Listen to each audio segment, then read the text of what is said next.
5 ans, Travis Kelce, la vedette d'un album de Taylor Swift. Non, 5 mois. Taylor Swift finit sa tournée, il y a déjà 3 diss tracks sur Travis Kelce.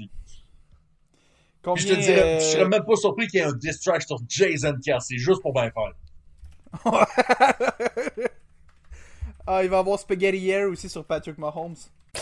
Le sport pris au sérieux par des animateurs autant tout aussi dérisoires. Avec Emilio Constanza. I'm a fun guy. Félix Forget. As there's a drive in a deep left field by Castellanos, it will be a home run. Et Pierre-Olivier Poulain. This man was a bona fide scrub. He can't play. La triple menace. La triple menace, épisode 5, édition du 24 septembre 2023. Pierre-Olivier Poulain avec vous pour cette prochaine heure de sport hebdomadaire, comme toujours, avec mes deux fidèles acolytes à ma gauche, le ministre de la propagande des Diamondbacks de l'Arizona, Félix Forget, et le prince héritier du El Salvador, Emilio Costanza, à ma droite. Les boys, on est enfin à la semaine 3 de la NFL. Est-ce que vous avez passé une bonne semaine? Je vous pose la question parce que certainement que vous avez passé une meilleure semaine que l'État du Colorado en ce moment-là. Ah, définitivement. Ok, ça c'était violent là. Mais en tout cas, moi je peux confirmer que, tu sais, oui, en ce moment où on enregistre, les Steelers perdent, mais les Steelers ont quand même remporté. Oh non, touché des Steelers. Touché des Steelers. C'est qui ça? Ok, touché des Steelers. Ok, ça changerait. Donc, Steelers, oui. ont gagné lundi dernier face aux Bruns de Cleveland. Un match, ma foi, qui me donnait un peu envie de me tirer les cheveux de ce qui m'en reste. Mais très le fun. Un dub pour les Steelers. TJ Watt, joueur défensif de l'année. Alex Highsmith, le Robin au Batman qui est TJ Watt. Non, mais tu vois, jouer contre les Browns, c'est une victoire garantie. Je connais absolument aucune équipe qui pourrait perdre un match contre les Browns. Surtout pas se faire humilier contre les Browns de Cleveland. Je sais pas pourquoi quelqu'un serait capable de se faire battre par les Browns, honnêtement. Ben écoute, Deshaun Watson a comme perdu un peu à lui-même après ça en allant sur les réseaux sociaux puis en se créant un beau cold burner. Gainesville, very own, free Watson. Et le pire là-dedans, c'est que l'activité Twitter de ce compte-là a commencé littéralement la soirée qu'ils ont perdu, donc lundi dernier. Et ça dit vraiment création du compte septembre 2023. Fait que non, une bonne semaine dans Steelers Nation. On va dire pop. Pour les Titans, ça a aussi été une bonne semaine avec les Browns, d'ailleurs. Oui, à ce niveau-là. Oui, et je constate en effet que Deshaun Watson est allé à la Tony D'Angelo School of Burner Account. Là. Oui. C'est vraiment... c'est vraiment de quoi de vraiment merveilleux à suivre sur Twitter ou X, selon les puristes, si vous l'êtes ou non. Mais quand même, quand on regarde les Broncos de Denver, ça va pas bien. Ça va pas bien avec Sean Payton, ça semble pas donner les effets escomptés. Et drôlement, c'est pas Russell Wilson le principal responsable comme l'année passée. La défense ne sait plus quoi faire sur le terrain. Et la meilleure attaque de la NFL en les Dolphins de Miami, ben, ils ont fait ce qu'ils voulaient avec. Puis c'est ça que ça a donné. 70 points, mesdames, messieurs. Wow. Pas 71 et encore moins 69. Nice. Mais bien 70, juste pour faire un beau chiffron. Ça a été vraiment un match assez spectaculaire aujourd'hui. On sait que les Dolphins ont un génie en Mike McDaniel comme entraîneur qui est capable de maximiser Tua Tagovailoa, capable de maximiser Tyreek Hill et tous les nombreux playmakers dans cette équipe-là. Aujourd'hui, ça a été un masterpiece. Je sais pas quel autre mot utiliser que masterpiece pour parler de la performance des Dolphins aujourd'hui. Même sans Jalen Waddle, on a fait 70 points sans Jalen Waddle, qui est le deuxième meilleur receveur de l'équipe. Tyreek Hill est encore une fois dominant, mais c'est surtout les deux porteurs de ballon principaux, Raheem Mostert et Devon Achane, qui ont été dominants, ont chacun fait 4 touchés. Les boys, je sais pas c'est quand la dernière fois que j'ai vu 2 porteurs de ballon d'une même équipe faire 4 touchés chacun en un match. Je pense que Derrick Henry en a un depuis le début de l'année. Les Dolphins en ont 8 au sol aujourd'hui. Vraiment, ça a été toute une performance des Dolphins aujourd'hui. Tua Tagovailoa en santé est capable d'être le carrière d'une puissance de la NFL et il l'a démontré aujourd'hui en infligeant correction me semble même pas être un mot assez fort. Une dégelée, une rince, une volée, name it, ça a été une leçon de football de toutes les façons. Et je tiens à dire, shout-out aussi à Mike McDaniel qui avait l'opportunité à la fin d'envoyer son botteur Jason Sanders pour inscrire un placement et faire 73 points, ce qui aurait été un record dans l'histoire de la NFL pour le plus de points en un match. Mais McDaniel a été bon joueur et à quatrième essai, il a décidé de dire à son carrière de mettre son genou au sol. Donc chapeau à l'esprit sportif de Mike McDaniel dans cette victoire-là. J'ai surtout l'impression que Mike McDaniel a permis un peu de débloquer ou à toi de débloquer ou de revenir un peu à ce qu'on s'attendait de lui quand il sortait d'Alabama. Pour de vrai, je veux dire, quand il était repêché, c'était un peu à cette version de toi là qu'on s'attendait, mais c'est surtout un peu cette version-là, un corps dominant qui faisait des bons jeux, des grosses passes à Alabama, et puis là, ben tout va bien pour Miami de ce côté-là. Je vais prendre un peu le relais sur toi, Félix, parce que on va passer d'un match qui s'est complètement terminé en dégelé à un autre match qui a été une grosse dégelée. Du côté des Chiefs de Kansas City contre les Bears de Chicago, ça n'a pas été 70 points, mais ça a été 41 points à 10. Mentionnons-le, les Bears ont marqué les 10 derniers points du match. Et Kansas City en ont marqué 41 sur 3 quarts. Un autre chef-d'œuvre à la Patrick Mahomes, honnêtement, je veux dire. Sur 33 passes, 24 ont été convertis, 372 verges, 3 passes de toucher pour aucune interception. Tout allait bien du côté des receveurs. Travis Kelce, 7 passes attrapées pour 70 verges. En plus, avec sa peut-être nouvelle blonde dans les estrades en Taylor Swift. Oh, pauvre elle. Pauvre de toi, Félix. Non, mais c'est ça, tout va bien du côté des Chiefs. Et en plus de ça, on fait jaser. Bon, si on veut pour une raison et demie, une raison et 3/4 cette semaine, la première, pour parler du nouveau contrat de Patrick Mahomes, nouveau contrat. Voilà pourquoi.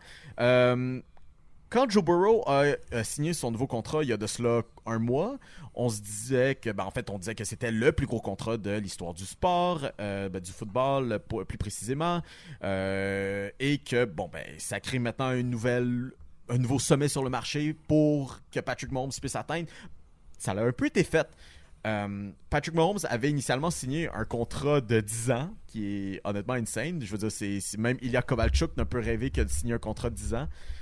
Puis on a tellement aimé ça. Puis Patrick Mahomes est sous la valeur du marché maintenant. Faut s'entendre. Je veux dire, c'est le meilleur joueur sur la planète. Donc son contrat a été restructuré, ce qui fait que c'est un peu bizarre vraiment là. Je veux dire, j'espère que les auditeurs sont capables de comprendre la mathématique derrière ça. Mais dans le fond, l'argent qui devait être versé en argent garanti ou un peu plus tard, a été transféré sur les 4 prochaines années de son entente, en fait jusqu'en 2026, ce qui fait que en pratique, c'est un contrat de 4 ans, même si en théorie, ça reste le même contrat de 10 ans, alors qu'on pourra renégocier ce même contrat de 10 ans dans 4 ans. C'est un peu bizarre. Et pour terminer, bien sûr... Non, mais c'est que dans le fond, c'est qu'on prend un contrat qui est échelonné sur 10 ans, puis on amène comme tout l'argent dans les 4 prochaines années pour que ça ait un peu d'allure. Mais dans le fond, c'est sûr et certain que ça va être renégocié dans 4 ans de ça, parce que je pense que Mahomes serait payé 2,50$ pour les 4 dernières années s'il ne renégocie pas. Mahomes va toucher une autre bonne somme d'argent rendu là. Je pense que les Chiefs, on veut aussi s'assurer de le garder heureux, de le garder bien salarié. Pour ce qu'il est capable d'apporter à cette équipe-là. C'est une bonne décision des Chiefs. On s'attendait à ce que ça se fasse éventuellement et finalement ça a été fait par les Chiefs dans les derniers jours. Surtout qu'il va compétitionner encore facilement cette année, là, je veux dire. Oui. Malgré qu'on parlait des équipes de l'année pour l'instant, autant que Kansas City, oui, sont favoris, il faut quand même faire attention aux 49ers de l'autre côté de la ligue qui on s'attendait pas tant à ce qu'ils soient de loin l'équipe la plus dangereuse, mais peu importe, ils ont eu un petit historique de blessures à laquelle faire attention. Pour terminer un peu sur le volet Chiefs, je disais les 3/4, quand même mention spéciale à notre grand, littéralement québécois, Laurent Duvernay-Tardif, qui a annoncé plus tôt cette semaine sa retraite du football professionnel. Donc, Laurent Duvernay-Tardif qui, oui, a porté les couleurs des Chiefs de Kansas City, mais on va surtout se rappeler de lui pour son passage chez les Jets de New York. Matt. Il aura quasiment joué autant de temps que Aaron Rodgers dans sa carrière avec les Jets de New York. Fait que ça compte, c'est valide. Foul. Oh non, pauvre Rodgers. Félix, par contre, je suis un petit peu déçu. Non pas parce que, encore une fois, on va se le dire, tu as décidé de ton plein degré de supporter une équipe du Minnesota au basketball, mais en plus de ça, tu as décidé de supporter de ton plein gré une équipe du Tennessee au football professionnel. Puis en plus de ça, ces mêmes titans du Tennessee se sont retrouvés contre les Browns de Cleveland et malheureusement, ils n'ont pas été foutus de marquer un touché. Félix. What happened? Non, mais je suis tanné. J'ai l'impression qu'à chaque fois que je parle des Titans sur ce podcast-là, c'est toujours en mal. La semaine passée, c'était comme l'exception, mais on dirait que tu me mets toujours dans une position pour que je paraisse mal. Mais quand même, la bonne nouvelle, c'est que je parais pas aussi mal que l'attaque des Titans. Qui, je pense que s'il y a des équipes au niveau secondaire qui nous écoutent, appelez Mike Vrabel, on cherche des joueurs pour remplacer à l'attaque des joueurs de ligne offensive. Vraiment, si vous êtes capable de vous tenir sur deux pattes et de mettre vos bras en avant, vous avez une chance. C'est pas mal ce qui se passe de toute façon. S'il y a des intéressés, appelez Mike Vrabel, appelez Rand Carton, appelez n'importe qui dans l'organisation. Les Browns qui, après avoir perdu Nick Chubb lundi, et après avoir vu Deshaun Watson devenir le Tony D'Angelo de la NFL, était une proie quand même. Je dirais pas une proie facile, mais il était absolument abattable. Le moral était possiblement un peu à plat. Et malgré tout, les Titans ont été épouvantables. Finalement, on sait que Nick Chubb va avoir évité le pays. Peut-être que c'est ça qui a craqué un peu les Browns de savoir que Nick Chubb, finalement, ce serait juste le MCL qui serait touché et juste partiellement le ACL. Le genou n'est pas totalement détruit, ce qui est une excellente nouvelle à ce niveau-là. Mais c'est quasiment un miracle. Moi, je pensais c'est un miracle. Je pensais sur la séquence, le concept de genou venait de quitter le corps de Nick Chubb. Surtout quand on prend en contexte que c'est pas la première blessure très sérieuse de Nick Chubb sur ce même genou. On se rappellera quand il jouait universitaire en 2015.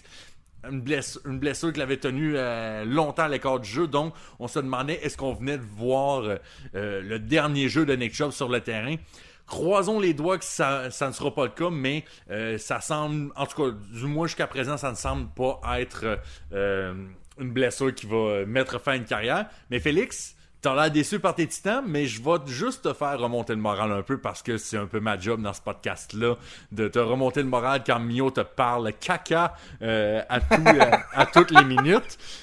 T'as quand même été quelqu'un qui a repêché CJ Stroud dans ton fantasy football et il a très bien paru cette semaine. CJ Stroud qui jusqu'à présent est le meilleur carrière recrue de la NFL. Bryce Young était le premier choix, n'a pas joué cette semaine en raison d'une blessure à la cheville. Anthony Richardson, qui avait été repêché par les Colts, n'a pas joué cette semaine en raison d'une commotion cérébrale. Will Levis, qui a été repêché en deuxième ronde par les Titans, ne joue pas parce qu'il est troisième corps arrière. Être troisième corps arrière quand Ryan Tannehill est ton partant, yikes. Mais CJ Stroud, qui paraît très bien dans une équipe des Texans où, honnêtement, les ressources sont assez minimes. On a Nico Collins, qui est un bon receveur. On a Dameon Pierce, qui est capable, dans ses bons moments, d'être un bon porteur de ballon, même si c'est plus difficile pour lui. On a une ligne offensive qui est décimée par les blessures. Et on a le cadavre de Robert Woods comme receveur qui joue de gros snaps. Et pourtant, CJ Stroud parvient à avoir quelques petits moments de magie. Aujourd'hui, a infligé une bonne dégelée quand même aux Jaguars qui sont vus comme la meilleure équipe de cette division-là. On les a battus 37-17 avec une autre grande performance de CJ Stroud qui, en 30 tentatives, a complété 20 passes pour 280 verges et 2 passes de toucher. Clairement, si tu es un fan des Texans en ce moment, le rendement de CJ Stroud est impressionnant. C'est peut-être le meilleur carrière de cette organisation-là depuis l'actuelle carrière des Browns de Cleveland. C'est clairement quelqu'un au cours de qui tu peux commencer à construire. L'échantillon est encore mince, mais il y a des raisons d'être optimiste à Houston en lien avec le carrière d'Ohio State, qui est déjà meilleur que Justin Fields, son ancien coéquipier à Ohio State. Wow. Wow.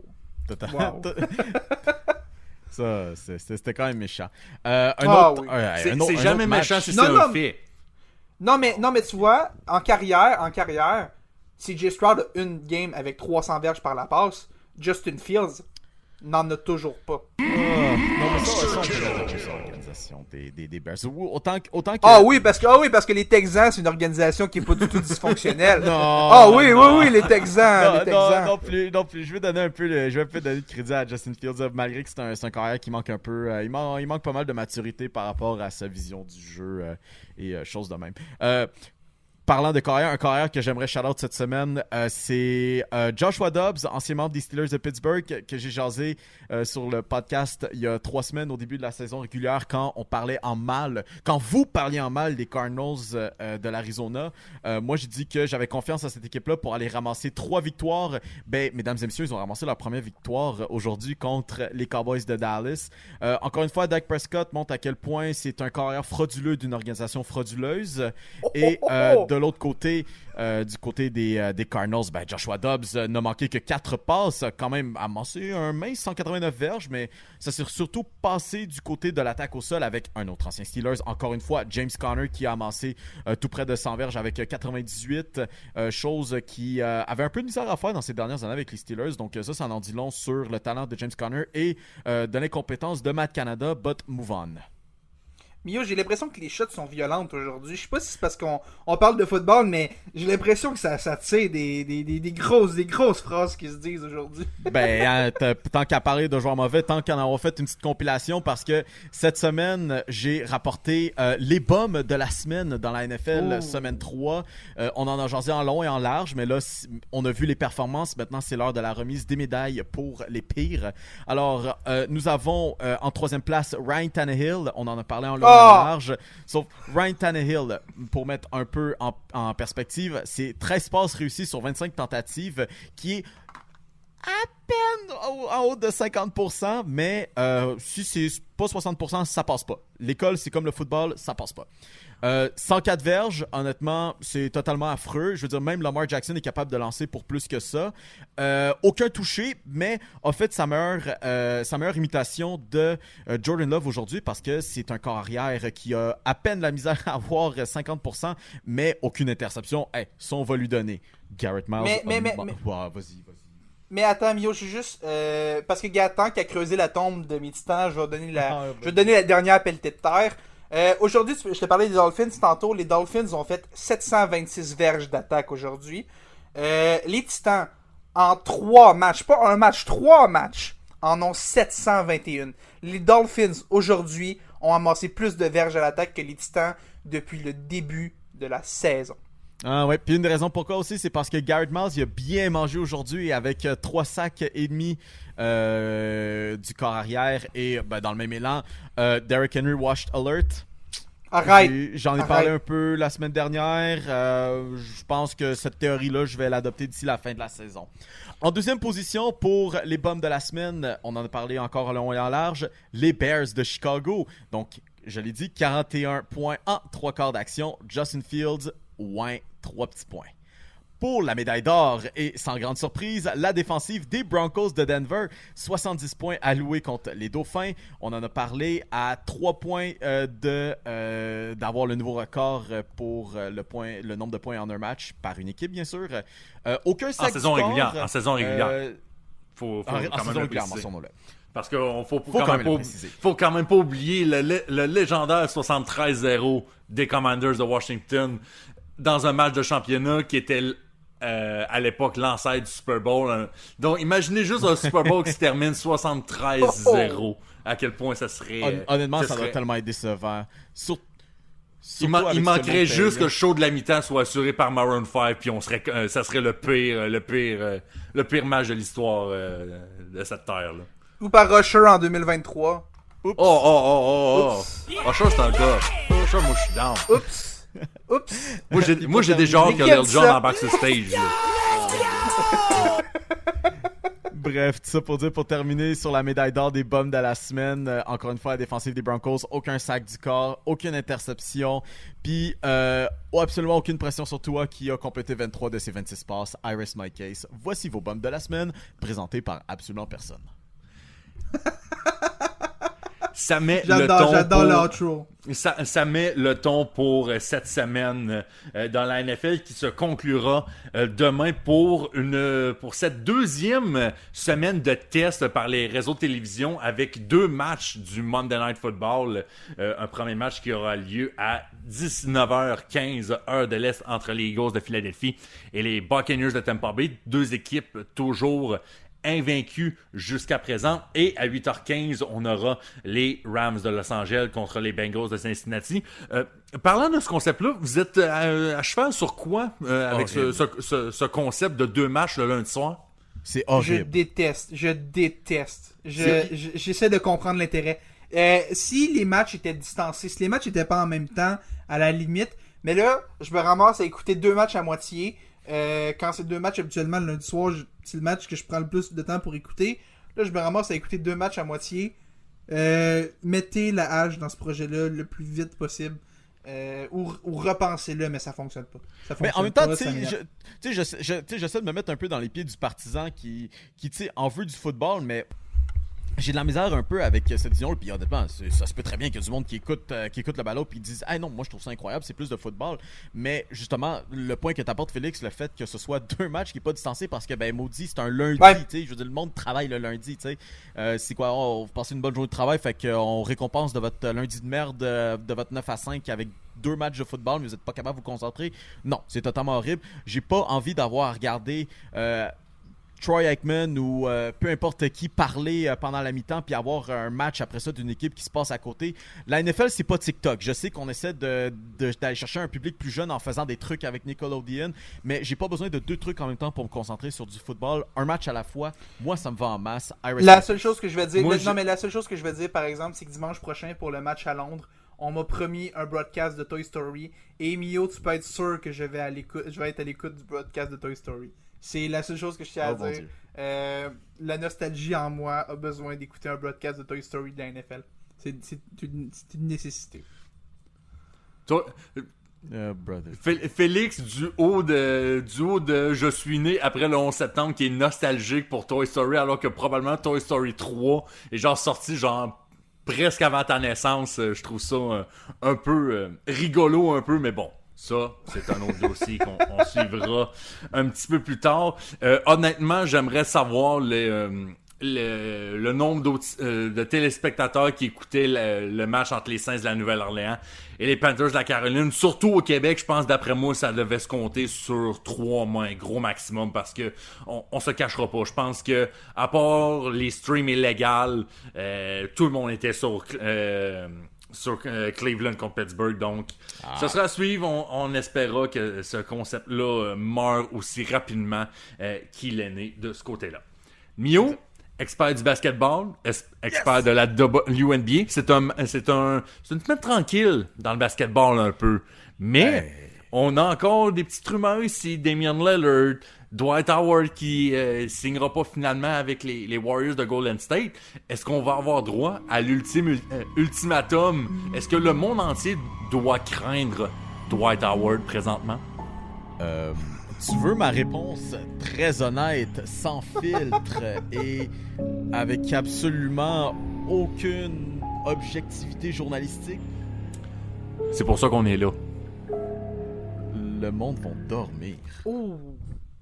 Puis je veux dire, puis je dis, c'est pas juste à l'heure peut-être que le pod sort justement, mais Dwight Howard, on en a jasé un peu la semaine passée. T'sais, il allait rencontrer les Warriors. T'sais, je me suis dit, les Warriors vont rencontrer, mais honnêtement, fallait pas vraiment s'attendre à grand chose. Je veux dire, il y a une raison pourquoi Dwight Howard joue en ce moment à Taïwan. Et non, même pas assez bon pour peut-être la Euroleague. Mais en même temps, je veux dire, je sais plus c'est combien exactement qu'il s'est fait demander pour jouer à Taïwan. Là. Mais tu sais, il y a une raison pourquoi il se retrouve peut-être pas dans la deuxième meilleure ligue au monde, dans la Euroleague, ou même jouer dans la ligue chinoise. Ou même la Ligue canadienne de basketball. Imagine, l'Alliance de Montréal signerait Dwight Howard, wow. comment que ça serait insane. Il serait Avatar. une menace. Wow. Il serait ce que Rudy Gobert devait être. Pourquoi c'est tout le temps Rudy Gobert? Ça peut pas être Karl Anthony Towns une fois. Ça m'insulterait moins, je pense. Ah ben je sais pas, mais je sais pas, Karl Anthony Towns est trop genre occupé à se faire passer pour Kobe Bryant en donnant des petits bisous à la crowd.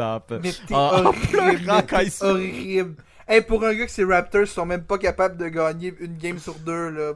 Hey, respecte les Timberwolves. Kiss my ring. Oh.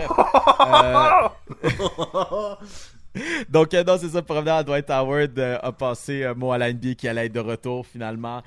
Faut croire que, en bonne expression, d'aller dormir, le case a été put to rest dans les mots de Michael Scott. Puis sinon, ben, à suivre maintenant si son deuxième pari va fonctionner. Celui-ci, on va s'en rappeler avec la sélection nationale américaine en vue des prochains Jeux Olympiques. Faut pas oublier, Dwight Howard a dit, si je ne suis pas sur la sélection américaine, vous allez le regretter, je serai avec l'équipe taïwanaise. Encore une fois, en guise de rappel, il ne reste que 4 places éligibles pour les prochains Olympiques de Paris. Si je peux déjà vous dropper un petit spoiler, parce que on m'a peut-être droppé le script de la prochaine saison de la NBA des Olympiques, Dwight Howard sera pas avec l'équipe américaine. Oh non! Oh non, il est pas capable de faire la NBA puis il sera pas avec l'équipe américaine, pour vrai? I am shook. Ah, tu serais surpris. Non, moi je suis sûr qu'il est là. Je pense qu'il va être le centre partant, star player. Laisse faire LeBron MVP James. du tournoi. Laisse faire LeBron James, laisse faire Kevin Durant, Dwight Howard. 2009 est back. Ah, Usher fait un show de la... c'est non, redeem mais team. Usher fait un show de la mi-temps. Dwight Howard, 2009 est back, Mio.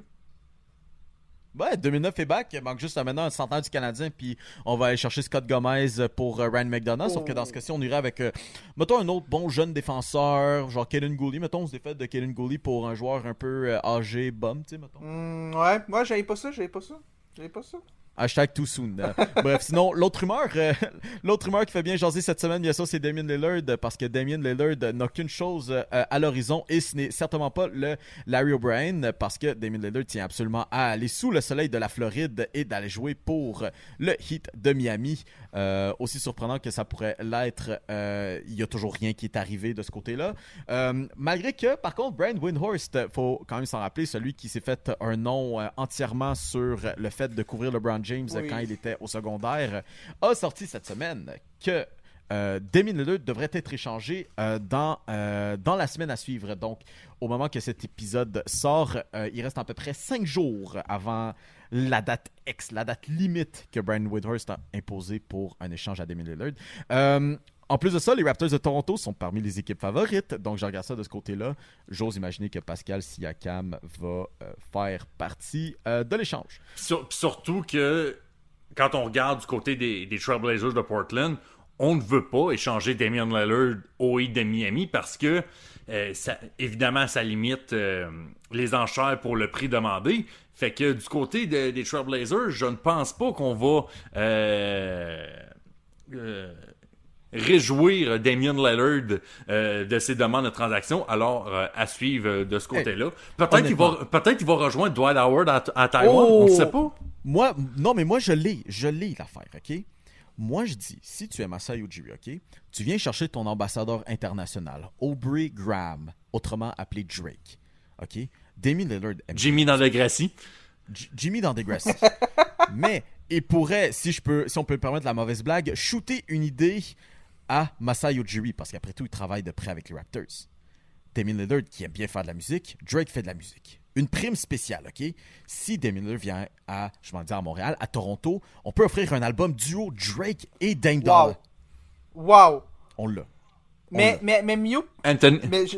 Anthony Fantano hit me up pour le review de sa presse. Je reviens un peu plus sérieusement, Mio. Tu parlais des Raptors de Pascal Siakam, mais si les Trailblazers sont plus dans un esprit de reconstruction, ce qui semble être le cas en ce moment, est-ce que tu donnes Scottie Barnes comme pièce maîtresse dans une transaction des minutes? Jamais. Ok, je suis d'accord avec ça. Mais je me demandais...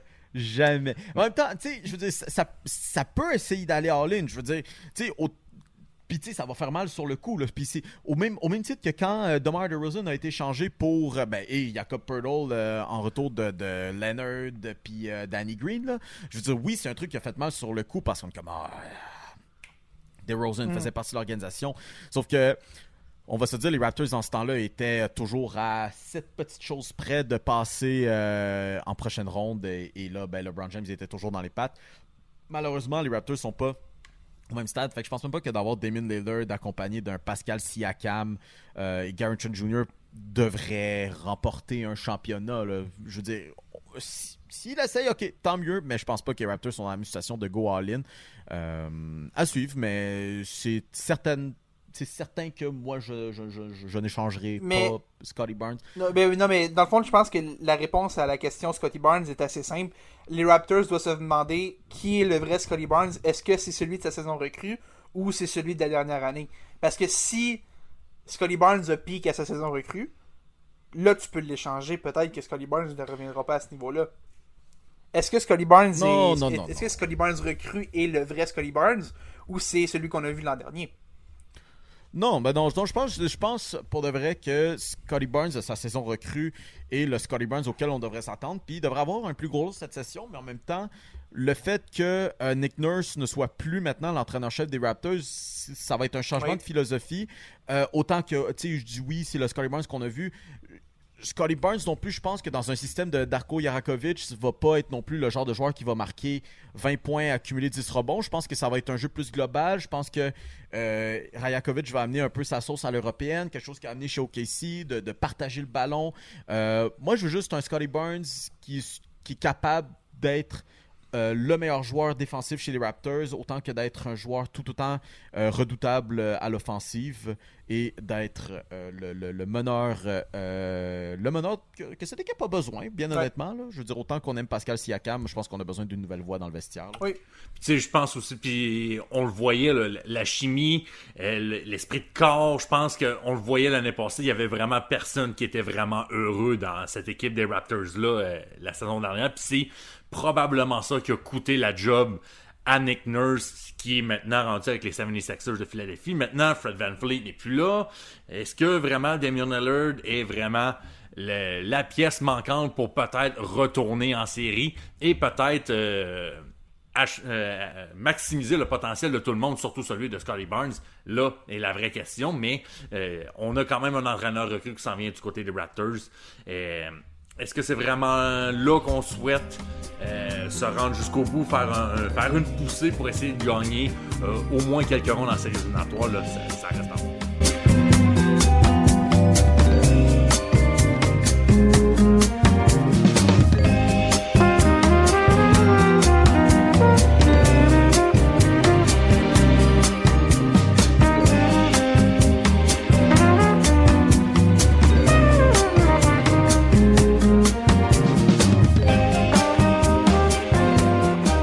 La Triple Menace, édition du 24 septembre 2023. Ici Emilio à l'appareil et on est heureux de vous retrouver au programme pour parler un petit peu de hockey sur glace dans un endroit où, disons-le, on s'attendait peut-être pas à avoir du hockey sur glace vraiment moi, je parle très honnêtement, là, très personnellement, dans toute ma vie, jamais je m'attendais à avoir là. Et je parle bien sûr d'un match en Australie, en fait de 2 matchs de pré-saison en Australie entre les Coyotes de l'Arizona et les Kings de Los Angeles. On en parlait un petit peu avant l'émission, puis Félix, tu disais ça, honnêtement, je pense qu'on pourrait avoir un petit record au niveau partisan pour l'équipe la plus populaire dans le monde.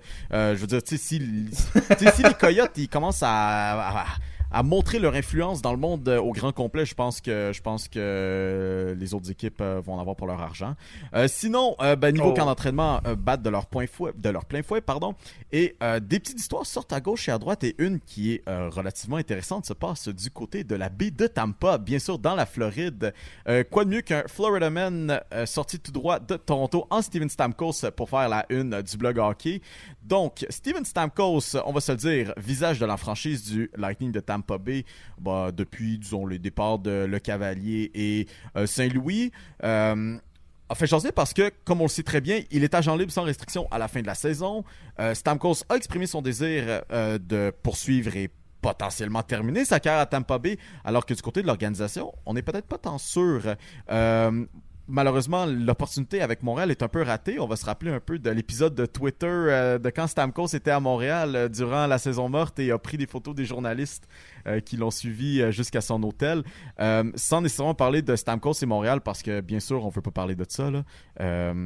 Est-ce que Steven Stamkos devrait avoir peur de sa situation à Tampa?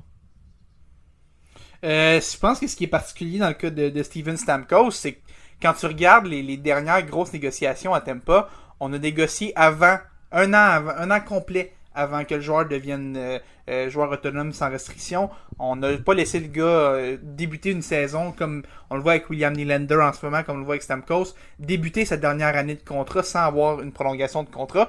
Et selon Stamkos, il n'y a même pas eu de pourparlers encore. Et c'est ça qui met un peu la puce à l'oreille de certains. Elliot Friedman racontait notamment que le bruit qui court un peu à travers la LNH, c'est qu'à Tampa, on serait pas forcément malheureux de voir Stamkos quitter. On a déjà beaucoup de dépenses dans les prochaines années. On a déjà beaucoup de gros contrats. On veut peut-être essayer d'inciter Stamkos à signer à rabais. Et évidemment, si Stamkos est prêt à signer à rabais, Tampa Bay ne dira jamais non à le conserver. Mais on doit commencer peut-être à se rajeunir un peu. C'est une équipe qui prend de l'âge, le noyau est vieillissant. À Tampa Bay, il va falloir faire des coupures à un moment donné pour respecter le plafond salarial, justement. Est-ce que c'est par Steven Stamkos qu'on pourrait commencer par couper après des... je dis commencer, mais on a quand même vu des Alex Killorn, des Andrei Palat quitter dans les dernières années aussi. Mais est-ce que Steven Stamkos pourrait être le premier gros morceau du noyau à quitter pour des raisons salariales ou des raisons de vouloir se rajeunir un peu? Je pense que Julien Brisebois va avoir un gros dossier à régler parce que clairement, il y a de l'amertume en ce moment dans le dossier. Puis pas juste ça, tu sais, Steven Stamkos, puis ça, Mio l'a mentionné, c'est le visage de la franchise. Lui, Victor Edmond représente un peu cette troisième génération du Lightning de Tampa Bay. Il y a eu, quand il y a eu le club est arrivé dans les années 90, il y a eu la période, le Cavalier Saint-Louis, Richards, Nikolai Abibulin, etc., etc. Et là, quand est arrivé 2008-2009, on est allé chercher Stamkos, on est allé chercher Edmond au repêchage. C'est ça qui a mis les bases qui allait devenir cette possible dynastie du début des années 2020. Et là, on voit un peu le cycle du hockey de la Ligue nationale qui est en train de faire son cours. On a été dans le top dans les dernières années. On essaie de signer tout le monde pour essayer que ça t'offre le plus longtemps possible avec le même noyau, mais éventuellement, il va falloir que quelqu'un soit coupé à quelque part pour justement, parce que le cap salarial étant ce qu'il était, il n'a pas grossi dans les 3-4 dernières années. Ben, c'est ça qui va coûter peut-être l'avenir à Tampa Bay pour un joueur comme Steven Stamkos. Si veut pas, on a signé Brandon Hagel à 6,5 millions, Anthony Cirelli 6 250 000, Victor Edman 8,5 millions à Mikhail Sergachev. Éventuellement, ça va rattraper quelqu'un et peut-être que Steven Stamkos sera éventuellement l'agneau sacrifié dans tout ça. À cette heure maintenant, est-ce qu'on trouvera le moyen, comme on a fait en 2016, de le convaincre à la dernière minute? Parce qu'il faut se rappeler que en 2016, la fameuse demi-heure de KO qui avait d'ailleurs qui avait carrément brisé Twitter. On se rappelle, Stamkos avait signé à Tampa, Taylor Hall avait été changé, il y a eu l'échange Piquet-Subban dans un espace d'à peu près... Oui. Hey, pendant que je pense à ça, ça remonte déjà à 2016, ça remonte déjà à 7 ans. Mon Dieu que le temps passe vite pour vrai. Le temps passe vite. Même pas le temps d'avoir des familles encore. Pas de suite. Ouais, non, mais c'est ça. Mais est-ce qu'on aura... est-ce que du côté de Tampa, là, la vraie question est, est-ce qu'on peut refaire comme on l'a fait en 2016, trouver un terrain d'entente à la dernière minute qui va contenter Steven Stamkos, parce que c'est probablement ça qui va être nécessaire, parce que visiblement, il y a de la frustration au sein du joueur et de son clan autour de lui. Là. Mais là, moi, je pose la question suivante. Ce qui va bien, je pense, dans le cas de Tampa surtout, puis peut-être Stamkos, justement, s'il y a vraiment comme de la frustration de son côté, ou Tampa un peu cette liberté-là, il est agent libre sans restriction à la fin de la saison. Clairement, si ça déboule à un niveau comme on s'en attend pas, là, il peut facilement demander un échange à une organisation qui peut compétitionner, ou peut-être une équipe qui est prête peut-être à donner cet argent-là à Stamkos. Je veux dire, Stamkos n'est peut-être pas nécessairement intéressé comme je l'ai dit en début de segment, de partir de Tampa Bay. Mais je veux dire, si on est rendu à ce point-là où peut-être qu'on casse les ponts puis c'est irréparable, au moins on a cette liberté-là de pouvoir échanger le contrat de Stamkos et au moins de ne pas le perdre pour rien si on ne veut vraiment pas le garder. Parce que je peux garantir que si Steven Stamkos, puis prions-le, est capable de rester en santé d'ici la fin de la saison, puisse peut-être aider une équipe en séries éliminatoires, là, si c'est pas avec Tampa, là, son futur. Là. Non, c'est ça, il peut quasiment constituer un prêt de fin de saison pour peut-être une équipe. Ouais. Quoique, si t'es le Lightning de Tampa Bay, t'as des aspirations pour gagner la Coupe cette année, donc ça ferait pas de sens de te rajouter un obstacle de plus à quelqu'un dans ton parcours de séries éliminatoires potentiel en donnant des munitions à un adversaire, en donnant Steven Stamkos. Mais on parle quand même d'un gars de 33 ans, tu sais. Il est encore capable de donner quelques saisons, mais ce n'est plus vraiment lui le vrai leader, au moins le vrai dynamo offensif là, de cette équipe-là. Il commence à prendre de l'âge un peu. Mais, écoute, si on peut se contenter, peut-être l'échanger d'ici la fin de la saison et peut-être essayer de s'entendre avec un cap salarial un petit peu plus élevé l'été prochain pour peut-être un nouveau contrat avec le Lightning. Ça, c'est pas impossible non plus, là. Moi, ce que je pense, c'est que ça va être difficile pour Tampa, pour les mêmes raisons que ce serait difficile pour les Maple Leafs d'échanger Nylander. Justement, tu disais, on veut pas se débarrasser d'un morceau aussi important, et Stamkos reste professionnel quand même. Stamkos ne deviendra pas un problème, selon moi, ne deviendra pas un problème à Tampa au niveau de son attitude ou peu importe. Et je pense aussi que la meilleure façon pour... Si Stamkos veut toucher un gros salaire, veut faire sauter la banque, c'est sur le marché de l'autonomie que c'est sa meilleure chance de le faire. Et je lance ça dans l'univers comme ça pour avoir l'air de Nostradamus en juillet prochain. Si jamais Stamkos devait être joueur autonome, peut-être qu'il est juste à rester en Floride. Les Panthers de la Floride vont avoir énormément d'argent à dépenser dans un an. Surveillez les Panthers de la Floride si jamais Stamkos devient joueur autonome dans un an. Tout ce que je dis, juste, je lance ça dans l'univers. On verra ce que ça donnera. Mais en tout cas, c'est certainement sa dernière chance là, parce que à 33 ans, là, ça va être son dernier gros contrat dans la Ligue nationale. Là. Je pense pas qu'il y a un directeur général qui va lui offrir 6, 7... plus que 6 ans, là, ça serait vraiment un pari osé, là, avec surtout l'historique de blessure qu'on a de Steven Stamkos, qui ne se blesse pas pour rien. Hein? Quand il se blesse, c'est souvent pour des 6 mois, 6 à 8 mois ou quelque chose de même. On l'a vu dans le parcours de la première Coupe Stanley du Lightning en 2021. Ben, non, 2020. Tu sais, ça va être... il faut jongler avec ça, puis peut-être un contrat de 4 ans, là, 3 à 4 ans, là, peut-être un bridge de 3-4 ans, 6 à 7 millions. Je pense que ça pourrait être quelque chose que le Class Stamkos pourrait aller chercher sur le marché de l'autonomie. Très probablement. Et puis ça, on parle bien sûr de joueurs, comme on dit. C'est très difficile d'évaluer un joueur de la sorte qui en a donné beaucoup, maintenant à suivre ce qu'il peut en donner plus. Mais un joueur de qui on sait qu'il peut en donner beaucoup, c'est Trevor Zegras. Sauf que encore une fois, on parle peut-être de rumeurs de départ des Ducks. Et puis là, ça c'est pas pour faire mal à notre cher Marc-André Fortin qu'on aime beaucoup, mais peut-être que on commence à regarder un échange du côté de Trevor Zegras. Moi, mon rêve le plus fou serait d'avoir une réunion Caulfield-Zegras en même temps. Leave it to when to use. Je veux dire... When je veux dire, moi, je pourrais pas dire, puis je pense que personne d'entre nous pourrait penser à la gymnastique d'un possible échange de Trevor Zegras à Montréal. Je dis pas que ça va arriver, mais je dis que ça va arriver. Mais... honnêtement, on le souhaite, Mais on commence à parler peut-être de petites rumeurs à Buffalo, malgré qu'il y a quelque chose d'un peu contradictoire. Pop, on en a jasé un peu en début d'émission. Autant que le nom de Zegras est associé à celui des Sabres de Buffalo, peux-tu nous dire pourquoi est-ce que ça fonctionnerait pas tant que ça? Ben, c'est pas compliqué. Les Sabres de Buffalo, j'aimerais ça qu'il y ait avec les Sabres de Buffalo. C'est probablement dans mes équipes que j'ai le plus hâte de voir évoluer cette saison pour voir à quel point ils vont progresser. Mais quand t'as Tage Thompson, Dylan Cousins, Tyson Jones, même Peyton Krebs dans ta ligne de centre potentiel, à un moment donné, il va manquer de place. Peut-être qu'un gars comme Krebs, ou peut-être même Tyson Jones, pourrait peut-être servir, ou les deux pourront servir pour un monnaie d'échange. Mais écoute, avec Anaheim, là, je serais vraiment surpris qu'on ne réussisse pas au moins à s'entendre. Je veux dire, ils ont plus de 16 millions de dollars en espace salarial présentement. Là.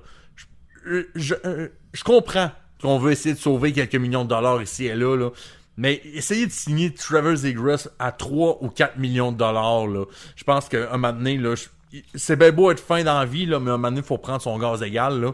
Je peux pas croire qu'avec 16 millions sous la main, on peut pas au moins en donner la moitié à Trevor Zegras. Puis il faut pas oublier non plus Jamie Drysdale, le défenseur, qui va être un peu dans la même situation de ce côté-là. Donc les Ducks, soyez pas cheap, faites quelque chose, allez signer votre joueur de franchise parce que nonobstant d'avoir pas eu Connor Bedard au dernier repêchage, au moins signez votre vrai visage de franchise, au moins à long terme, s'il vous plaît. Juste avant qu'on passe au prochain point, je viens de voir pour avoir le toucher le plus drôle de ma vie. Toucher défensif des Steelers, Jimmy G avec le ballon, et pour se faire soutirer le ballon, et pour se faire sac par TJ Watt, mais il n'est pas par terre, se fait soutirer le ballon, littéralement se fait arracher le ballon des mains, et c'est un toucher défensif pour les Steelers. Ça va être le toucher le plus drôle que j'ai vu de ma vie, mais il se fait plier en deux comme une couverte. Mais je pense qu'il dégage. Mais je pense qu'ils ont gardé la possession. Les Raiders ont dégagé. Non, fuck. Bouh, pour emprunter une expression. Mais ça aurait été le jeu le plus Steelers de Pittsburgh ever, là, pour vrai, là. Quand même. Bref. On a jasé un petit peu de Kent Hughes parce que les Canadiens, bien sûr, à quoi bon être un podcast de sport québécois si les Canadiens de Montréal ne sont pas sur le menu. Donc, Félix, toi, fier auteur pour le site Dans les coulisses, on a jasé beaucoup des Canadiens cette semaine et non pas pour le match intra-équipe rouge contre blanc auquel on a eu des super beaux buts au passage de Kelly Goulet et Nick Suzuki, mais un ancien membre des Kings de Los Angeles. On est passé si proche d'avoir la 70s line. Mais Tanner Pearson passe du côté de Montréal. Félix, qu'est-ce qu'on en pense? On en pense que quand Tyler Toffoli était à Montréal, j'ai passé un an au complet à vouloir qu'on aille chercher Tanner Pearson pour aller essayer de recréer la chimie entre les deux. Finalement, c'est arrivé 2 ans trop tard. Ça me frustre parce que j'étais le premier à bagner le drum de Tanner Pearson à ce moment-là. Mais ce qu'on en retient surtout, c'est que Casey DeSmith, qui commençait à vraiment être un problème, considérant qu'on a déjà un duo de gardiens et qui voulait quitter de toute façon, ça commençait à être un problème. On réussit à s'en débarrasser. Et en plus, on obtient un choix de 3e ronde en même temps pour prendre le contrat de Tanner Pearson. Le seul problème, par exemple, c'est qu'on déplace le problème des gardiens ça devient un problème d'attaquant maintenant. On a trop d'attaquants à Montréal. On a pas assez de place pour les jeunes. Je pense à des gars comme Raphaël Harvey-Pinard, Jesse Ulonen, Michael Pezzetta même. Ça va être difficile pour eux de se tailler des places parce que Pearson prend une autre chaise. Depuis le début de la semaine, Martin Saint-Louis parle de voler des chaises. Je m'en voudrais de ne pas reprendre cette expression-là. Et tu vois aussi au camp d'entraînement, tu as d'autres jeunes qui s'illustrent. Je pense à Jared Davidson, je pense à Philippe Méchard. Évidemment, c'est pas des gars qui vont voler des places à Montréal, mais c'est des gars qui s'illustrent et qui montrent qu'ils peuvent pousser. Et même, tu vois, un Joshua Roy ou un Sean Farrell, 2 gars qui s'illustrent aussi au camp, qui eux peuvent aspirer à jouer dans la LNH cette année. L'arrivée de Pearson les menotte un peu à ce niveau-là, mais en même temps, le fait de les voir passer une année au complet à Laval pour leur développement n'est pas une mauvaise chose selon moi. Donc, je pense que le Canadien s'en sort gagnant dans le sens où son problème d'attaquant est moins grave que l'était son problème de gardien. Et un choix de 3e ronde gratuit en plus, qui dit non. Ça fait maintenant 22 choix pour les 2 prochaines années au repêchage. J'espère qu'on va monter au repêchage parce qu'on ne pourra pas signer 22 joueurs de toute façon. Mais j'ai confiance en Kent Hughes pour aller nous chercher la meilleure équipe et la Coupe Stanley d'ici 5 ans. 5 ans, la Coupe Stanley à Montréal. On le call. Mon Dieu, ça paraît que vous êtes vraiment plus jeune que moi puis que vous avez pas vécu l'expérience de vie en tant que partisan du Canadien autant que moi. C'est audacieux. J'aime ça. Les plans quinquennaux, on aime ça à Montréal. On le sait, hein? Oui. Toujours 5 ans. 5 ans, c'est toujours parfait. 5 ans. Toujours. Les gars, j'ai un petit sujet pour vous autres, un petit sujet bien spécial que j'ai préparé en début d'émission. Moi, j'aime bien ça. pas pour me la péter, là, mais au collège, j'ai dû faire des films contre mon gré, mais pour avoir ce qu'on dit dans le terme américain, un degree. Donc, sur cette blague, j'ai une histoire bien intéressante à vous raconter. Dans le fond, on parle souvent ben oui, on parle du sport, mais adapté pour des personnes en situation de handicap. Ce que je vous apporte aujourd'hui, c'est le sujet du hockey pour personnes aveugles. Cette semaine, la LNH ont fait un petit portrait justement du sport. Donc, si j'avais à vous dire, à quoi penseriez-vous que serait le hockey pour personnes, pour les personnes aveugles, disons-le? Je sais pas, mais tu m'intrigues. Tu m'intrigues tellement. J'adore ça. J'ai juste envie de t'écouter parler pour la prochaine heure. Parle-moi, éduque-moi, je t'en supplie. C'est super simple dans le fond. Donc, pour les personnes aveugles, en fait, il y a des classifications qui vont fonctionner. Donc, le hockey sur glace pour personnes aveugles fonctionne avec les personnes aveugles de catégorie B1, B2 et B3, qui sont justement des degrés différents de ce qu'on puisse voir encore. De malvoyance, là. Ouais, de malvoyance, exactement. Ce qui est le fun, c'est que pour justement les personnes qui sont atteintes de B1, qui est presque total, ce sont des personnes qui vont être réservées au poste de gardien de but. Maintenant, le poste de gardien de but, c'est super différent parce qu'on est habitué à la cage de 6 pieds de gardien de but dans la Ligue nationale de hockey. Pour le hockey pour personnes aveugles, le but est d'une largeur de 3 pieds et beaucoup plus bas, ce qui fait que réellement, le gardien de but n'a pas réellement, si on veut, à exercer toutes les prouesses de ce monde pour devoir arrêter la rondelle. En plus de ça, la rondelle aussi est différente. La rondelle, elle est 5 pouces et demi, qui est plus grand que la rondelle originale. Sauf que pour toute personne ayant joué au hockey qui écoute ce balado, on le sait, quand on était jeune, les rondelles, on veut toujours les mettre top corner, sauf que c'est un peu plus difficile parce que les rondelles sont lourdes et il faut vraiment travailler là-dessus. Ok, pour personnes aveugles, je l'ai dit, le disque est plus grand, mais en plus de ça, il est fait de métal et il est vide, complètement vide à l'intérieur. En fait, l'expression en anglais serait hollow. Il n'y a rien à l'intérieur, sauf pour une balle qui fait que lorsque le disque se déplace, les joueurs peuvent l'entendre et peuvent se diriger vers celle-ci. Maintenant, on parlait des joueurs B1, mais les joueurs B2 et B3 qui ont encore un certain pourcentage de voir correctement vont jouer les joueurs d'avant. Maintenant, il y a une différence qui se joue au niveau des uniformes. Puisque la glace est blanche, c'est totalement interdit pour une équipe d'avoir des bas et des chandails blancs. Alors, ce qui est déjà une bonne chose qui devrait être proscrite dans la Ligue nationale. Les chandails blancs. Les chandails blancs, là, ça devrait être... Les gants blancs et les patins blancs. Shout out à James Wisniewski back in the days à Montréal quand il avait son bâton blanc qui se camouflait sur la patinoire quand tu le regardais à la TV. Moi, je revenais pas à chaque fois que je voyais ça.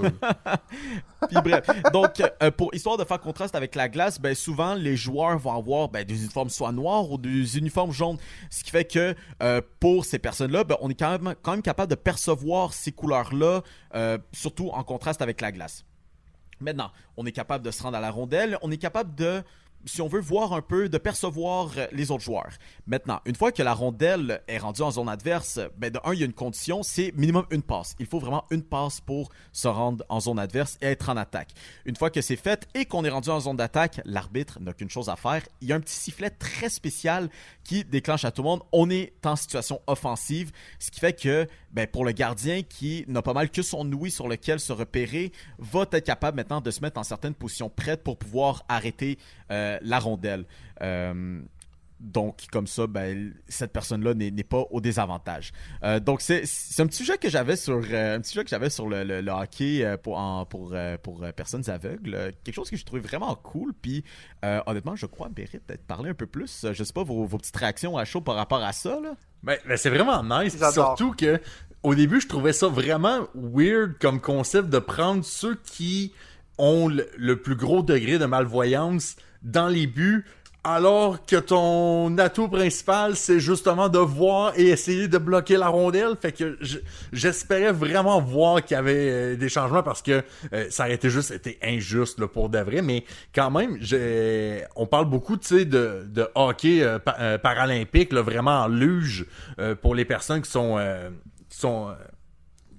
voyons, je cherche le mot paralysé, là, vraiment, là, merci, là, c'est ça que je cherchais. Tu sais, on parle beaucoup de ce type de hockey-là, j'aime voir que on a des nouvelles versions qui restent quand même fidèles au sport original qui se développe un peu partout, que ce soit en Amérique du Nord ou en Europe, là.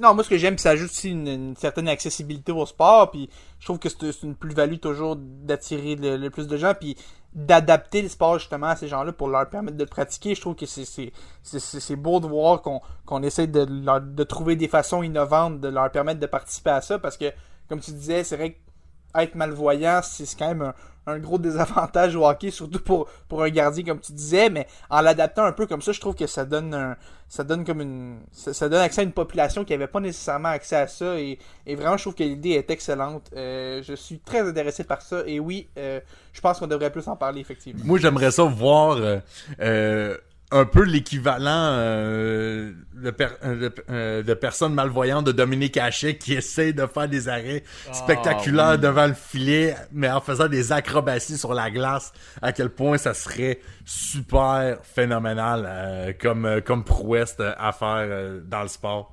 Mais surtout qu'en un sens, ça permet quand même de développer le sens du jeu. Ce que j'étais capable de lire et de voir, c'est que justement les joueurs B2 et B3, donc les joueurs d'avant, travaillent beaucoup sur leur sens du jeu.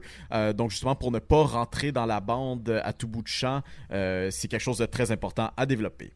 Mais bref, c'était mon petit sujet pour la journée. On va passer bien sûr au sujet auquel je sais que vous en attendiez le plus.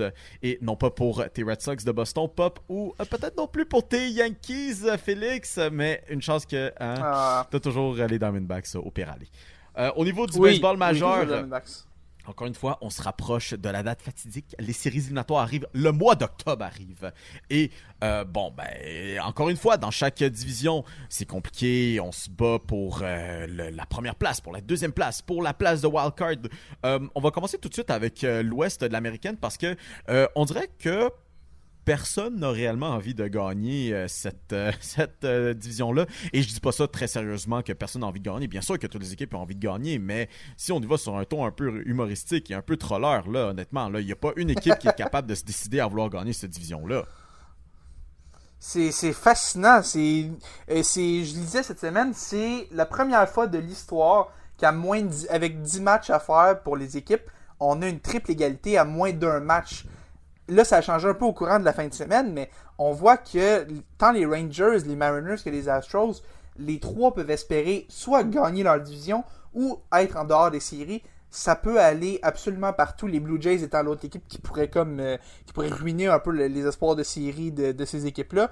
C'est vraiment une course intéressante. Et ce qu'on remarque aussi, c'est qu'il reste énormément de matchs de division. Je pense aux les Astros qui jouent contre les... Je pense que c'est les Mariners qui jouent juste des matchs de division d'ici la fin de l'année contre ces deux équipes-là. Les Rangers, les Astros vont s'affronter aussi. Je pense que c'est en début de semaine cette semaine. On va vraiment avoir le droit à des matchs de série avant le temps. Et au final, c'est les amateurs de balle qui en ressortent gagnants, eux qui vont pouvoir profiter de matchs où l'intensité va être élevée, où est-ce que les équipes vont sortir le grand jeu, même si personne n'a envie de la gagner, la division. On va avoir le droit à de la bonne balle. Si les Mariners peuvent arrêter de perdre des matchs qu'ils n'ont pas le droit de perdre, comme ils ont perdu en fin de semaine, ça va être une belle course qui nous attend dans les prochains jours. Les Mariners avaient l'opportunité du ciel, divinité providentielle. Les Royals de Kansas City, probablement la pire équipe dans le baseball majeur, avec les A's d'Oakland qui balaient les Astros de Houston 3 matchs de suite. Et les Mariners ne sont même pas foutus de gagner un seul match pour au moins les dépasser cette semaine. Mais quand même, c'est le fun de voir, parce que cette division-là, ça faisait un bon bout que c'était dominé par les Astros de Houston, qui étaient un peu... gagner un peu d'avance. Là, on s'entend que les Mariners ont eu des années coup-ci, coup-ça. Les Angels de Los Angeles, on reviendra pas là-dessus. Et les Rangers du Texas qui ont connu leur pain noir, maintenant qui redeviennent un peu une puissance dans le baseball majeur. C'est le fun de voir cette division-là prendre vraiment son élan et qui sera à suivre pour la dernière semaine d'activité dans le baseball majeur. Mais s'il vous plaît, les Mariners, aidez-vous un peu, là. Ah non, puis c'est des courses qui sont le fun à suivre. Tu vois aussi dans la la nationale aussi, la course pour les équipes repêchées, on a encore une course intéressante. Il y a encore énormément d'équipes qui peuvent aspirer aux séries. Bon, les Reds se sont un peu sortis du portrait pour de bon en perdant une avance de... C'était quoi? C'était 8-0 ou 9-0? Ils menaient contre les Pirates, ils ont échappé ce match-là qui avait pas le droit d'échapper. On va probablement avoir une course à 3 pour la dernière place entre les Diamondbacks chéris, les Cubs de Chicago, l'équipe de Pop, et les Marlins de Miami qui sont l'une de mes belles surprises dans la MLB cette année. Les Miami qui devra le faire malheureusement sans Sandy Alcantara, sa saison est terminée. On va avoir de la grosse balle qui va jouer dans les prochains jours. Les dernières semaines vont être très intéressantes. Les Diamondbacks qui ont gagné aujourd'hui, les Cubs qui sont sur une belle séquence, les Marlins aussi qui sont sur une belle séquence, les trois équipes se donnent en spectacle pour cette fin de saison. Les Phillies ont déjà pas mal le premier billet des équipes repêchées assuré. Donc on va avoir de la très bonne balle cette semaine. Beaucoup d'équipes qui jouent pour quelque chose, et ça c'est un gros point positif qui vient avec le fait qu'on a 3 places d'équipes repêchées maintenant. Ça ajoute plus d'équipes qui y croient, ça fait en sorte qu'on a des meilleures courses en fin de saison. Peut-être que le niveau en série s'en retrouve un peu rabaissé parce qu'on a des clubs moins bons qu'avant qui y sont. Mais c'est intéressant, ça donne une fin de saison très très enlevante dans la Mais sur ce point-là, par exemple, Félix, c'est ça qui est beau aussi du baseball majeur, parce que il y a quand même l'expression qui dit que même la pire des équipes de toute l'histoire finissent par gagner au moins un match sur 3. Tu sais, oui. La preuve c'est que les Aces d'Oakland ont gagné cette année. Oui. Les Aces d'Oakland ont gagné des matchs. Oui, c'est ça, mais tu sais, ça prend juste... Tu sais, une série normale en saison en plein mois de juillet où ce que tes lanceurs font pas de travail, les bâtons sont frettes, ben si ça peut arriver à une équipe de tête en série, ben ça peut arriver, puis ça, c'est ça la beauté du baseball majeur, c'est le sport probablement le plus aléatoire parmi le quatuor de sport collectif nord-américain. Donc, oui, peut-être on a des équipes un peu moins bonnes qui se qualifient en série, mais il suffit juste d'être bon au bon moment. Puis regarde ce que ça fait de l'année dernière. San Diego et Philadelphie ont constitué la série de championnat dans la Ligue américaine. Tout ça peut d'ici la fin de la saison. Il faut revenir aussi un peu du côté des Blue Jays qui sont un peu bénéficiaires un peu de cette bataille entre les Astros, les Mariners et les Rangers. Si les trois en plus s'affrontent constamment d'ici la dernière semaine, ben on aura juste à aller chercher quelques victoires, puis nos adversaires vont s'entretuer entre eux autres aussi, là. Ben oui. Ça donne une course le fun aussi. Les Jays qui doivent continuer à gagner peuvent pas se permettre. Malheureusement, n'auront pas droit au service d'Alek Manoah comme profondeur. Alek Manoah qui, après avoir été lanceur de l'équipe pour le premier match, connaît une saison épouvantable, est retourné dans le circuit de développement en Floride, revient dans les majeurs, est mauvais, se fait renvoyer dans le 3A, mais on le garde physiquement à Toronto pour l'évaluer. Un mois où est-ce qu'il est dans les méandres, personne ne sait s'il s'est rapporté au 3A. En fait, non, on sait qu'il s'est pas rapporté au 3A, mais personne ne sait pourquoi exactement. Et là, on apprend cette semaine qu'Alek Manoah a reçu des injections et qu'il ne jouerait plus cette saison. Manoah aurait pu subir ces injections-là il y a un mois, continuer à lancer un peu au 3A et se reconstruire un peu pour devenir une option pour les Jays si jamais on avait besoin d'un lanceur. Mais Alek Manoah a préféré être un gros bébé lala qui ne veut pas, qui préfère chialer parce que ça va pas en sa direction, connaît une saison difficile et il préfère bouder. Je pense que c'est la dernière fois qu'on a vu Alek Manoah lancer dans l'uniforme des Jays. Je pense que l'équipe va essayer de l'échanger parce que c'est inacceptable comme comportement, surtout pour une équipe en course aux séries. Si elle fait ça pour les A's, tout le monde aurait compris, les A's vont nulle part, une équipe de bas de classement comme ça. Mais les Jays sont au plus fort de la course aux séries, ils ont besoin de ces ressources-là. Tu peux pas te permettre d'avoir un gars comme Manoah qui ne joue pas. C'est très dommage que ça finisse comme ça. Ça met un peu sans dire un œil au beurre noir cette saison-là, c'est quand même une tâche qui fait jaser, qui retire l'attention pour les mauvaises raisons. Puis ça devient lourd aussi dans le vestiaire des Jays. Je me demande comment on va gérer Manoah, mais je ne m'attends pas à voir non, c'est ça. Je pense que la meilleure façon de gérer ça, c'est qu'il ne revienne pas parmi les rangs des Blue Jays. Peut-être juste la réponse pour Alek Manoah, c'est peut-être qu'il dort un petit peu plus. Peut-être. Oui. Comme Yusei Kikuchi cette semaine. Yusei Kikuchi qui a quitté le match, c'était mercredi je crois, c'était mardi ou mercredi, je me souviens plus exactement quelle journée. Il quitte son match et en raison de raideur, d'inconfort au cou. Et on lui a demandé pourquoi, s'il savait quelle était la cause liée à ça. Et Yusei Kikuchi a expliqué que selon lui, c'est probablement parce qu'il y a seulement, et je mets de gros guillemets au mot seulement 11 heures la nuit dernière, parce que Kikuchi a besoin, avant son départ, de 13 à 14 heures de sommeil au minimum, parce que sinon, c'est pas confortable pour lui, ça devient ingérable. Donc, juste pour vous donner un ordre de grandeur, imaginons qu'il se couche à 11 heures le soir, ça veut dire qu'il faut qu'il se lève à 1 heure de l'après-midi pour être capable d'être en forme pour lancer son départ. Évidemment, Kikuchi s'est fait un peu taquiner par rapport à ça, comprend pas pourquoi les gens ont cette réaction-là.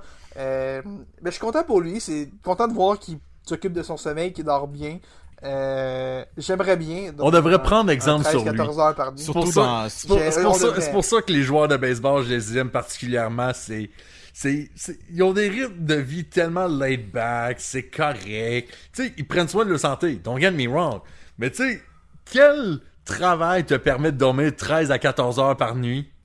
Honnêtement, Yusei Kikuchi, je pense qu'il va à l'UQAM.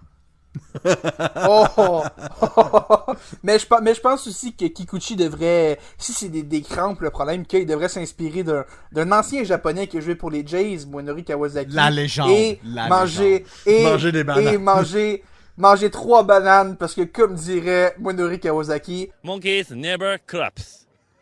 You know, monkey never crap. Because a monkey everyday bananas. Donc, je pense que Kikuchi devrait peut-être s'inspirer un peu de Kawasaki. Les bananes, c'est la solution à toute, parole de Munenori Kawasaki. D'ailleurs, je sais pas qu'est-ce que cet homme devient, mais je lui souhaite que l'ultime bonheur à ce gars-là. Mais c'est sûr qu'il est heureux. Je pense que ce gars-là est né heureux, puis il va être heureux jusqu'à la fin de ses jours. Je pense que c'est comme inné dans son ADN d'être heureux en tout temps. J'en suis jaloux parce que c'est pas un fan des Steelers, c'est pas un fan des Canadiens de Montréal. Tu sais, je veux dire, c'est pas quelqu'un qui suit ça perpétuellement comme nous autres puis qui s'arrache les cheveux à regarder des mauvaises performances comme les Steelers me font faire à chaque semaine. Oh, je te parle de la semaine des Titans, on s'en est parlé tantôt, je peux t'en reparler un peu si tu veux. On gardera ça pour la semaine prochaine parce que plus ça va, plus... Mais je vois ton équipe née en ce moment, Mio, 13-7. 13 points, t'as le droit de marquer plus que 3 points dans un match? C'est légal, ça? C'est légal pour la défensive des Steelers, mais pour l'attaque, ça, c'est une toute autre affaire. Mike Vrabel, si tu nous écoutes, t'as le droit de marquer plus que 3 points. Ryan Tannehill aussi, j'espère que le mémo c'est bien rendu. Je me demande si le coordonnateur offensif de Bishop Sycamore est disponible en ce moment pour une job dans la NFL. Hell no. Bishop Sycamore, meilleure histoire. Je peux envoyer Matt Canada là-bas, par contre, aucun problème. Ça va être correct. Ça va être correct, je veux pas Matt Canada. Tout ça pour dire. Les boys, toujours un peu sur le sujet de balle, bien sûr, on va se recentrer un petit peu là-dessus. Une équipe qui ne connaît pas de déboire, les Braves d'Atlanta, qui, au passage, la première équipe cette saison à avoir atteint le chapitre des 100 victoires. Ronald Acuna Jr. Bon, ben là, cette fois-ci, la semaine passée, j'ai parlé de Mookie Betts comme étant possiblement MVP, mais là, je pense que là, Ronald Acuna a complètement changé la game et devrait incontestablement être le MVP. Si ce n'est pas à l'unanime, je pense qu'on part un riot dans les rues de Montréal comme d'Atlanta. Non, je pense pas. Je pense que ça peut être serré, mais... toi, tu vois ça serré? Non, ben un petit peu plus serré que le monde le pense, tu sais, il veut pas. Je pense que les Dodgers de Los Angeles, c'est populaire dans les intentions de vote. J'imagine qu'il va y avoir certains journalistes qui vont voter pour Mookie Betts avec raison. Tu sais, le gars est beaucoup plus complet, notamment avec son jeu défensif que Ronald Acuna. Mais soyons sérieux là. Avec ce qu'il vient d'accomplir cette semaine, je pense que le débat vient de se conclure là, pour Ronald Acuna. Donnez-lui son MVP avec de droit. 40 circuits et bientôt 70 buts volés. Si ce gars-là gagne pas MVP, je sais pas qu'est-ce que ça va prendre. Avant, un 40-40, c'était considéré comme une saison historique. C'était arrivé 4 fois dans l'histoire. Ronald fait dire que 40-40, c'est pour les débutants. 40-70, c'est la nouvelle norme. Get good kids et rattraper Ronald maintenant. J'aurais pas dit mieux. Sinon, ben là, écoutez les gars, ça va être bientôt le temps de se quitter, mais on a quand même des petites nouvelles sportives qui retiennent l'attention, ou du moins vont retenir l'attention. Bien sûr, pour revenir un peu au sujet du basketball, la WNBA, c'est toujours les séries éliminatoires en ce moment. Shout-out à AJ Wilson qui a remporté son deuxième honneur de joueuse défensive par excellence de l'année. Maintenant, à savoir si elle est capable de mettre la main sur un autre championnat et probablement un troisième titre de MVP. On en a parlé dans le segment football. Demain, ça va être un double-header Monday Night Football. La pire affaire que la NFL ait pu faire, c'est probablement le double Monday Night Football. Pop, t'avais quelque chose à dire? Et Dieu sait que la NFL a déjà fait des affaires pas populaires et bizarres qui ont pas passé. Mais en tout cas, c'est toujours une phase de test. Peut-être qu'ils vont faire des ajustements, mais s'il vous plaît, la NFL, gardez ça. Gardez juste le petit spécial d'avoir juste un match le lundi soir. Me semble c'est spécial. Gardez ça, s'il vous plaît. Exactement. Donc, en guise de rappel, les Eagles de Philadelphie joueront contre les Buccaneers de Tampa Bay à 19h15, tandis que à 20h15, nous aurons les Rams de Los Angeles et le MVP en Most Valuable Puka. Non, mais je me perds toujours dans le nom. C'était bon, là, ta petite chronique là-dessus, Félix. Contre Joe le joueur le plus frauduleux de la NFL en ce moment, après, si on veut, la totalité des Titans du Tennessee. Mais quand même. Il jouera même. Non, mais il jouera même pas. C'est ça le pire. C'est qu'il risque. Vraiment. Ça risque de même pas être le cas. Un peu plus tard cette semaine, on aura quand même du football jeudi. Un match classique du nord de la NFC entre les Lions de Détroit et les Packers de Green Bay. À savoir si Jordan Love est capable de faire plus que 50% sur ses passes à suivre. Peut-être qu'il recevra l'interception. Genre un parti pris, Dan Campbell, comme toujours. Sinon, on vient d'en parler. Dernière semaine d'activité dans la MLB pour ce qui est de la saison régulière. Donc, vous allez être bien sûr que tout le monde ici, et je dis bien tout le monde ici, vont être rivés sur leur siège, les yeux sur les écrans, à regarder la dernière semaine d'activité et voir, bien sûr, la meilleure équipe du baseball, les Blue Jays de Toronto, se faufiler en séries éliminatoires. Et puis, bien sûr, les camps d'entraînement de la LNH font toujours ravage, et avoir les Canadiens de Montréal peut-être gagner la faveur des partisans. Je veux dire, les boys en haut au deuxième étage font de la bonne job. Maintenant, à voir quel va être le produit sur la glace. Sinon, comme à chaque semaine, vous savez où nous écouter. Donc, toutes sur vos plateformes de podcast préférées. Donc, que ce soit Apple Podcast ou encore même Spotify, ou même si vous êtes du genre à avoir un petit podcast d'ouvert lorsque vous mangez ou êtes sur le bord de la table, comme le bon iPad Kid que vous êtes, ou même en train de jouer à du jeu vidéo ou de faire des devoirs. On est disponible sur YouTube. Sur ce, j'étais Emilio Constanza, bien sûr, avec les deux acolytes de toujours, Pierre-Olivier Poulain et Félix Forget, Buddy. On vous donne rendez-vous à la semaine prochaine. Le podcast La Triple Menace. Disponible sur Spotify, YouTube, Google Podcast et Apple Podcast.